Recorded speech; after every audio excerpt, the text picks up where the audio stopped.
Daugavpils Universitātes ziņas. Itos nedēļas laikā no 28. līdz 30. novembram vienlaicīgi 5 Latvijas pilsētos notiek karjeras nedēļas pasākumi, kurus organizēja Valsts izglītības attīstības aģentūras sadarbībā ar izglītības porvaldēm, skolām, augšskolām un vietējiem uzņēmumiem. Tos laikā bērniem, jauniešiem un jų vecākiem tika rīkoti dažādi pasākumi par karjeras izvēles iespējām Latvijā, par zinošanām un prasmēm, kas nepieciešamas karjeras izglītības jomā. Karjeras nedēļas organizēšanā aktīvi iesaistījusi arī Daugavpils Universitāte. Universitātei notika gan karjeras nedēļas atklāšanas pasākums, gan notiks noslēguma pasākums. Bez minēto Daugavpils Universitātei tika rīkota arī atvērto durvju diena, kuras laikā ik viens interesants, iesaistoties dažādos aktivitātēs, var noskaidrot, kādas īmaņas nepieciešamas dažādu jomu speciālistiem, par kādu profesiju līdzpratējiem var kļūt pēc universitātes absolvēšanas, kā arī to, kādas ir studēju un ārpus studēju iespējas Daugavpils Universitātei. Aicinājām ikvienu iz karjeras nedēļas pasākumiem Daugavpils Universitātei.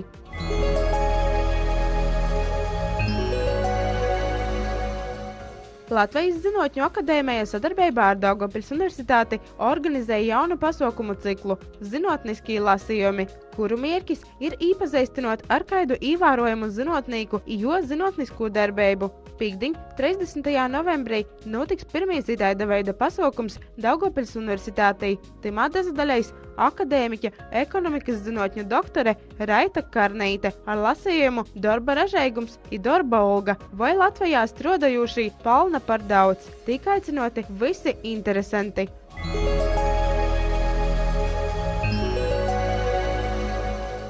Pagojušos nedēļas trešdienī, 21. novembrī, notika jau par tradīciju kļuvusī Ašņa donoru diena, ko organizēja Daugavpils reģionālos slimnīcas ašņa sagatavošanas nodaļa un Daugavpils Universitātes veselības kabinets. Temātika aicinoti dažādēt universitātes studenti un darbinieki. Kopumā šoreiz Ašņa donoru dienā dažādā vairāk kā 50 dalībnieku, kuri nodeva vairāk kā 20 litrus ašņa.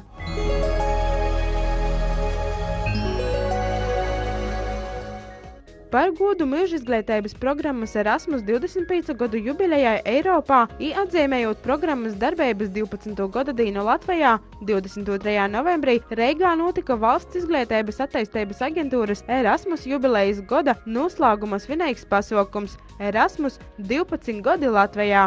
Pasākumā tika aicinoti dažādēt visu Latvijas augstāko izglītības iestāžu rektori un Erasmus programmas koordinatori, kas savos augšskolos īstenoja Erasmus programmu.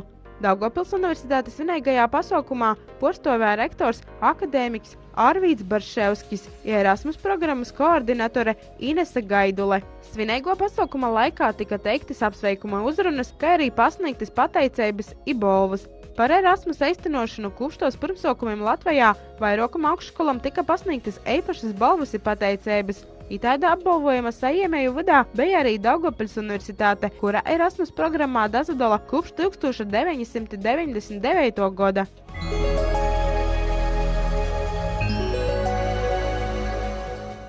Daugavpils Universitātei nozarisinosies Latgoles Pētniecības institūta organizēto 20. zinātnisko konference Latgoles pagotne, tagadne un nākotne, kuras tēma ir neparastīs novada viesturī. Konferencā dažādēsies 50 zinātnieku no Latvijas, kuri savos referātos aplūkos ar Latgolu saistētas neparastus parodības, procesus un notikumus dažādos cilvēka darbības jomos, par kuriem ir sazaglabojusi informācija pagotnes olūtos. Konferences laikā notiks arī plenārsēde Vai viegli būt Latgolā?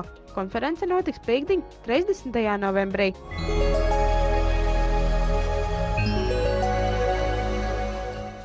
Vēl tikai itos nedēļas laikā ir iespēja dažateikt Daugavpils Universitātes humanitāros fakultātes organizētajai starptautiskajai zinātniskajai konferencei Zinātniskie lasījumi, kas jau 23. reizi notiks Daugavpils Universitātei. Konferencā tiek plānotas 6 darba grupas, kurā tiks aplūkoti jautājumi, kas saistīti ar baltu, slāvu, vācu, angļu valodām, muziku un viesturi. Konference notiks 2013. gada 24. un 25. janvarī.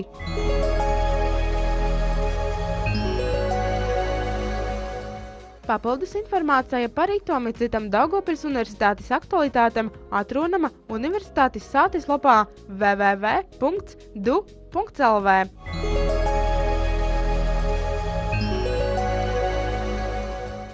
Daugavpils Universitātes ziņas tapušas sadarbībā ar Daugavpils Universitātes sabiedrisko attīstību menedžeri Vitu Viļevko. Daugavpils Universitātes ziņas.